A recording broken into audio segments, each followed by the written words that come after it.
Number 11 gives us one of the zeros of this polynomial. We need the other ones. We know if we have a 0 at 7 halves, x minus 7 halves is one of the factors.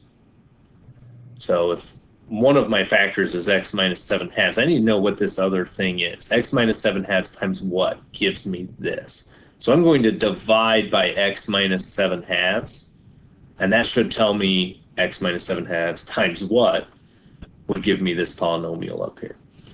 We are leaving it as x minus 7 halves so that we can use synthetic division. If you don't mind using long division, you could divide by 2x minus 7. So I'm listing the coefficients of the dividend, the thing I'm dividing, 20, negative 16, negative 179, negative 35. Probably should double check to see if there's any zeros. My exponents here go 3, 2, 1, none.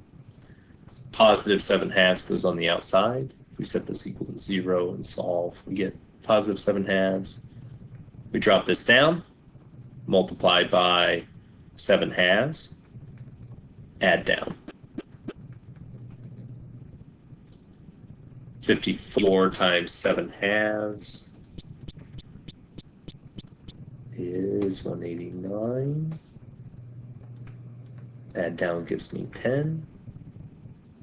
Multiply 70 over 2 is 35. Add down, we should have a remainder of 0. So this factor here is 20x squared plus 54x plus 10. It does ask us to find the other zeros, so we need to finish factoring this to solve. First thing I would do here is take a 2 out.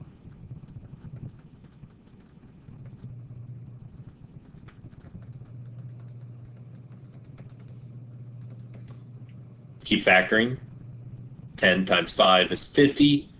Numbers that multiply to 50 and add to 27 would be 25 and 2. Factor by grouping. These first two terms I can take a 5x out of, leaving me with 2x plus 5. These two terms I can take nothing out of, just a 1, leaving me with 2x plus 5. So this factors to 2x plus 5 times 5x plus 1.